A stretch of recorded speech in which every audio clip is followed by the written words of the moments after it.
Shalom, shalom à toi. Je viens laisser un message rapidement à tous ceux et toutes celles qui partout se promènent en disant que la Bible est un livre falsifié et que la Bible a plusieurs versions et même des chrétiens sont là et ils croient à ces paroles-là. Ils vont jusqu'à faire confiance à des choses comme ça et ils ne lisent plus la Bible parce que pour eux, la Bible est une question de religion, la Bible est une question d'événements écrits par les hommes. La Bible ne vient pas de Dieu. Je viens dire à quelqu'un ici rapidement, ok? Surtout toi qui aimes aller partout et ouvrir la bouche contre la Bible, contre les Écritures.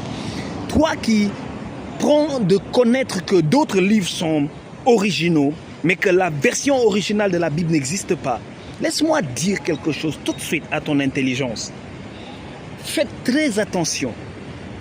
Je répète, faites très attention parce que il y a une chose qui va se passer bientôt.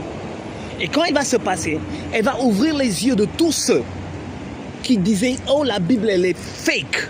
La Bible, elle est fausse. » Quelqu'un me comprend? Faites très attention. Parce que laissez-moi vous dire une chose. Quand je veux abrutir une masse, je les empêche d'aller vers la source de l'information. Si tu veux abrutir une masse, assure-toi qu'ils ne vont pas là où il y a l'information. Donc tout ce que tu vas leur dire, ils vont te croire.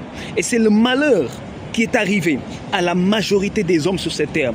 Le livre qui contenait la vérité, là où se trouvait la source, les informations qui délivrent, ce livre-là vous a été donné comme étant un livre à ne jamais toucher. C'est la malédiction. Si je veux que tu ne touches pas à cette chose, je vais te dire tout simplement, je vais déclarer et je vais dessiner cette chose comme étant maudite sous tes yeux. Et tu ne vas jamais la prendre. Quelqu'un me comprend? Quelqu'un me comprend? Pour vous prouver que la Bible n'est pas un livre falsifié, pour vous prouver que la Bible est authentique, regardez, ceux qui détenaient les informations de la Bible, ceux qui détenaient eux-mêmes la Bible, ils s'assuraient que ce document, ce livre-là, il reste qu'avec eux. Est-ce que vous savez combien de personnes sont mortes pour que vous, aujourd'hui, vous ayez la Bible? Est-ce que vous savez qu'est-ce qui s'est passé jusqu'à ce que la Bible soit reproduite au point où des nations maintenant puissent la lire? Quelqu'un me comprend? Le diable est malin.